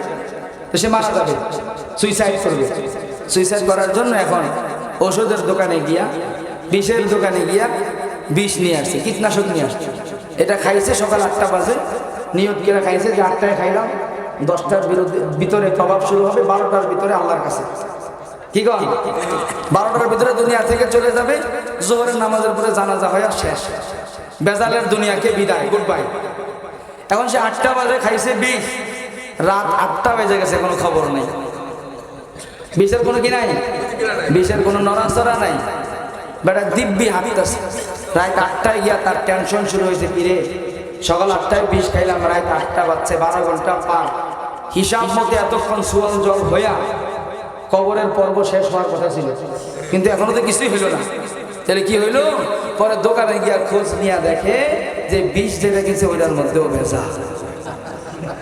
এই দুনিয়াতে সব কিছুর মধ্যে ভেজাল, ভেজাল থাকার পরেও সব জিনিস আমরা ব্যবহার করতেছি কিনা বলেন? আল্লাহর দেওয়া আকল দিয়ে বুদ্ধি পরামর্শ করে খুঁজে যাচাই বাছাই করে কোন জায়গায় ভালোটা পাওয়া যায় খোঁজ খবর নিয়ে সেটা আমরা গ্রহণ করে চলতেছি। অবশ্যই এই জমিনে এখনো হক্কানি ওলামায়ে কেরাম আছে, রব্বানি ওলামায়ে কেরাম আছে, যাদের কাছে গেলে ইসলামের সঠিক শিক্ষাটা পাওয়া যায়, কোরআনের সঠিক ব্যাখ্যাটা পাওয়া যায়, আখিরাতের সঠিক নির্দেশনা পাওয়া যায়। সবাই সেই ওলামায়ে কেরামের হাতে হাত দিয়ে ওলামায়ে কেরামের সাথে সম্পর্ক রেখে চলবেন। ঈমান বাঁচানোর জন্য এর চাইতে শক্তিশালী আর কোনো রাস্তা নেই। আল্লাহ তাআলা আমাদের সবাইকে ঈমানের উপরে অটল থাকার তৌফিক দান করেন, ওলামায়ে কেরামের সোহবতে থাকার তৌফিক দান করেন। সামনে রমজান আসতেছে, আগামী 3 ফেব্রুয়ারি মঙ্গলবার দিবাগত রাত্রে লাইলাতুল বারাত, শবে বরাত, বরাতের রাত, কি কর নামাজের রাত। কিসের রাত? হ্যাঁ না, আমাদেরকে মানুষের জিজ্ঞাসা করে, আমার মায়েও ফোন দিয়ে জিজ্ঞাসা, বাজান নামাজের রাতটা কবে রে? তো নামাজের রাত হলো শবে বরাতের 14 তারিখ দিবাগত রাত্রে। 13 তারিখেও নামাজ নাই, 15 তারিখেও নামাজ নাই। কি কর এই বলেন না, ওইটা হলো নামাজের রাত। তো বাকিটি কিসের রাত? হ্যাঁ, মুসলমান নামাজের জন্য শবে বরাতের ওই শবে বরাতটাকে বানায় আনিছে। মুসলমান, নামাজ আল্লাহ তাআলা দিয়েছেন যেদিন বালেগ হয়েছি সেদিন থেকে নিয়ে মৃত্যুর আগ মুহূর্ত পর্যন্ত নামাজ আল্লাহ ফরজ করেছেন। এই নামাজ যারা দুনিয়াতে ঠিক মতো আদায় করবে, কিয়ামতের ময়দানে, আমি লম্বা সময় নিয়ে নিতে চাই, 2 মিনিটের মধ্যে শেষ করে দেবো। কিয়ামতের ময়দানে আল্লাহ তাআলা বলছেন, ইয়াউমা ইউকশাফু আন সাকিন ওয়া ইউদআউনা ইলা সুজুদি ফালা ইস্তাতিউন। আল্লাহ তাআলা কিয়ামতের ময়দানে সব মানুষকে একত্রিত করে জিজ্ঞাসা করবেন, তোমরা কি সবাই দুনিয়াতে আমারে মানতা? তো সবাই বলবে, হ্যাঁ মানতাম। মুখ চামড়ার মুখ দিয়ে কথা বলতে অসুবিধা নাই, হ্যাঁ আমরা সবাই মানতাম। তো আল্লাহ বলবেন, যদি আমারে তোমরা সবাই মেনে থাকো তাহলে আজকে একটা সেজদা দাও আমাকে। কি দাও? ইয়াউমা ইউকশাফু আন সাকিন ওয়া ইউদআউনা ইলা সুজুদি ফালা ইস্তাতিউন। সুর দিস দিকে আবার ভয় পায় না, লম্বা করবো না, শেষ 1 মিনিটে। আবার যে সুর দিয়া শুরু করলো নাকি? আল্লাহ রাব্বুল আলামিন জিজ্ঞাসা করবে, তোমরা আমাদের দুনিয়াতে মানতাম? তো সবাই বলবে হ্যাঁ মানতাম। মুনাফিকও বলবে মানতাম, বেনামাজি বলবে হ্যাঁ মানতাম। আল্লাহ আপনারে মানতাম, এমন মানতাম নামাজের সময় তলের কাজে চায়ের দোকানে গিয়ে বসেছিলাম, মিছিলে চলে গেছি, কিন্তু নামাজে আসতে পারি নাই, মানতাম। কি বলেন? আল্লাহ বলবেন, যদি মেনে থাকো আমি আল্লাহ কুদরতি পা ছড়াইয়া দিলাম।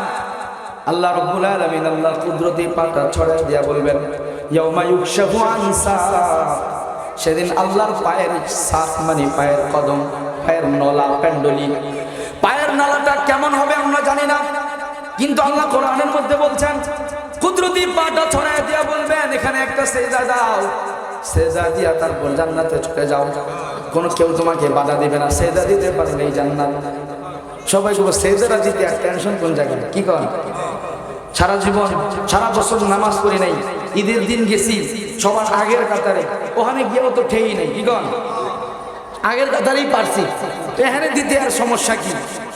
হ্যাঁ হ্যাঁ, সবাই পারবে না। দুনিয়াতে যে শুধু শবে বরাতে গেছে সেও পেরেছে, যে শুধু ঈদের দিন গেছে সেও পারছে, কিন্তু আখিরাতে কিয়ামতের ময়দানে সবাই পারবে না।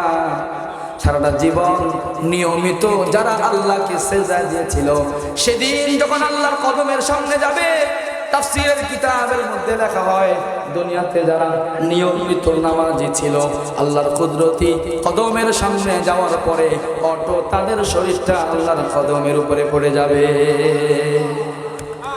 কপালটা আল্লাহর কদমে সেজদায় লুটিয়ে পড়বে। আল্লাহ বুঝবেন, ফেরেশতারা বুঝবে, দুনিয়াতে নামাজি ছিল, আমাকে মানতো। আল্লাহ বলবেন, যাও যাও জান্নাতে চলে যাও, ডানের দরজা দিয়ে চলে যাও। কিন্তু মুনাফিক আসবে, বেনামাজি আসবে, বেঈমান আসবে। এবার সে কোমরটাকে বাঁকা করতে চাইবে, পিঠের মধ্যে একটা মেরুদণ্ড আছে, কি বলেন, স্পাইনাল কর্ড আছে। এগুলো একটা আরেকটা থেকে আল্লাহ এমন ভাবে জোড়া দিয়েছেন যেগুলো বাঁকা করা যায়। আল্লাহ যে মেরুদণ্ডটা দিলেন, বাঁকা করার এত সুযোগ দিলেন, সামনেও বাঁকা করা যায়, পিছনেও বাঁকা করা যায়। কি জন্য দিলেন? ডান্স করার জন্য। কি করেন? নৃত্য দেখানোর জন্য। আপনি আপনার মেয়েটাকে স্কুলে পাঠাইছেন, ডান্স শিখায়, নৃত্যশিল্পী বানায়। আপনার মেয়েকে ওই মেরুদণ্ড, ওই কোমর আল্লাহ নৃত্য শেখানোর জন্য দেয় না। যারা তাদের সন্তানকে দান শিখাইতে দেন, স্কুলের মধ্যে নৃত্য শিখায় আপনি বাধা দেন না, ওই মেয়ের ওই ছেলের এই কোমরের হিসাব দেওয়ার আগে আপনি জান্নাতে যেতে পারবেন না। এবার তারা আল্লাহকে সেজদা দেওয়ার জন্য সামনে যাবে, যখন কদমের সামনে দাঁড়াবে শরীরটাকে বাঁকানোর চেষ্টা করবে, মেরুদণ্ডটাকে বাঁকা করার চেষ্টা করবে। হাদিসের মধ্যে পাওয়া যায় ইয়াউদু যহরুহুম তাবকান ওয়াহিদা, তাদের সবার শরীরটা পিঠটা একটা শক্ত কাঠের মতো হয়ে যাবে, এটাকে বাঁকা করা যাবে না। যখন জোরে শক্তি দিয়ে বাঁকা করার চেষ্টা করবে সঙ্গে সঙ্গে পিছনের দিকে উপর হয়ে পড়ে যাবে। আল্লাহ বুঝে ফেলবেন দুশ্মন দুনিয়াতে আমাকে সেজদা দিত না। এখানে ভাইয়েরা আমার, যদি আখিরাতে সহজে সেজদা দিয়ে জান্নাতে চলে যেতে চাই, সেজদার প্রশিক্ষণ, সেজদার চর্চা আজকে থেকেই শুরু করতে হবে। এই শাবানের মাস সামনে, সবে বরাত আসতেছে, রমজান আসতেছে। আজকে আমরা সবাই নিয়ত করে ইনশাআল্লাহ আজকে ফজর থেকে সবাই 5 ওয়াক্ত নামাজ শুরু করে দেবো ইনশাআল্লাহ। কে কে শুরু করবেন হাত তুলে দেখান। সামনে আসতেছে রমজান মাস, আল্লাহ রাসূল 2 মাস আগে থেকে দোয়া শিখাইছেন, আয় আল্লাহ রজব এবং শাবানের বরকত দান করেন, রমজান পর্যন্ত পৌঁছায়া দেন। অর্থাৎ আল্লাহ রাসূল নিয়ত করতে বলছেন মুসলমান যেন 2 মাস আগে থেকে নিয়ত করে, আয় আল্লাহ এবার রমজানের সবগুলো রোজা আমরা রাখবো। সবাই নিয়ত করেন, আয় আল্লাহ রমজানের 30টা রোজার একটাও বাদ দেবো না ইনশাআল্লাহ। তারাবিগুলো তারাবিগুলো কয় রাকাত? মারামারি শুরু হওয়ার এখনো সময় আসে নাই, রমজানের 2-1 দিন আগে শুরু হবে। 8 না 20? তুই 8-এর লোক না তুই 20-এর লোক? আমি 8-এর, তুই 20-এর। খারাপ, তুই 20 কই পালি? মারামারি আসে না নাই? এই মুসলমান কপাল পড়ছে তোমার। 20 আর 8 নিয়ে মারামারি শুরু করে দাও। তোমার যদি কোমরে ব্যথা থাকে, হাঁটু বিষ থাকে, তোমার যদি শরীরের মধ্যে অসুবিধা থাকে, তুমি 6 রাকাত পড়ে ঘরে চলে যাও, বাধা দিবে না। কিন্তু তুমি যে 20 রাকাত পরে তার সাথে ঝগড়া করতে আইসো না। কারণ ইসলামের বিধিবিধান নিয়ে ঝগড়া করার দ্বারা গুমরাহি এসে যায়, ইসলাম থেকে মানুষ মাহরুম হয়ে যায়। 20 রাকাত তারাবি পড়বেন কে কে? আল্লাহ তাআলা সবাইকে কবুল ফরমান। এবার শোনেন, আপনারা নিয়ত করছেন 30টা রোজা রাখবেন, 29টা হইলো অসুবিধা নেই, নিয়ত হয়েছে 30টা তারাবি পড়বেন 20 রাকাত করে, নিয়ত করছেন না? আল্লাহ রাসূল বলেছেন, সুসংবাদ শোনেন, সুসংবাদ। আল্লাহ রাসূল বলেছেন নিয়াতুল মুমিনি খায়রুম মিন আমালিহি, মুমিনের নিয়ত তার আমলের চাইতে উত্তম। মানে মুমিন আমল করার পরে যদি কবুল হয় তাহলে আমলের নেকি পায়, কবুল না হলে তো নেকি পাবে না। কিন্তু কোন আমলের যদি মুমিন নিয়ত করে, এই নিয়ত করার পরে ওই আমল করার যদি তার তৌফিক নসিব না হয়, আমরা তো জানি না কার হায়াত রমজান পর্যন্ত আছে, কে রোজা পাবো কি পাবো না জানি না, কিন্তু নিয়ত করেছি 30টা রোজা রাখবো। এই নিয়ত করার কারণে 30টা কবুল রোজার নেকি প্রত্যেকের আমল নামায় যুক্ত হয়ে গেছে। 30 তারাবির নেকি, কবুল নেকি প্রত্যেকের আমল নামায় যুক্ত হয়ে গেছে। এখানে পাক্কা নিয়ত করা লাগবে। কি নিয়ত করা লাগবে? অনেকে কয় হুজুরে হাত উঠাইতে কইছি থেকে উঠাইছি, আসলে তো আমার নিয়তটা তেমন নাই। যারা এরকম নিয়ত করছেন হেরার নামেও উঠবে? হ্যাঁ, ফেরেশতায় বুঝি বোঝে না, আল্লাহ বোঝে না। এই কারণে নিয়ত করতে হবে কি ভাই? পাক্কা নিয়ত। পাক্কা নিয়ত করে দুনিয়া থেকে চলে গেছেন, কবরের মধ্যে যাওয়ার পরে দেখবেন যেই রমজান এখনো আসে নাই, সেই রমজানের নেকি আপনার আমল নামে যোগ হয়ে গেছে। আল্লাহ তাআলা আমাদের সবাইকে যেই কথাগুলো লম্বা সময় যাবত বলা হলো এর উপরে শতভাগ আমল করার তৌফিক দান করেন। আজকের মাহফিলকে কবুল ফরমান। এই পশ্চিম বেজগাঁও এলাকাবাসী, নুরানি জামে মসজিদের কমিটি, মুসল্লি এবং যুব সমাজ এবং পর্দার আলের মা বোনেরা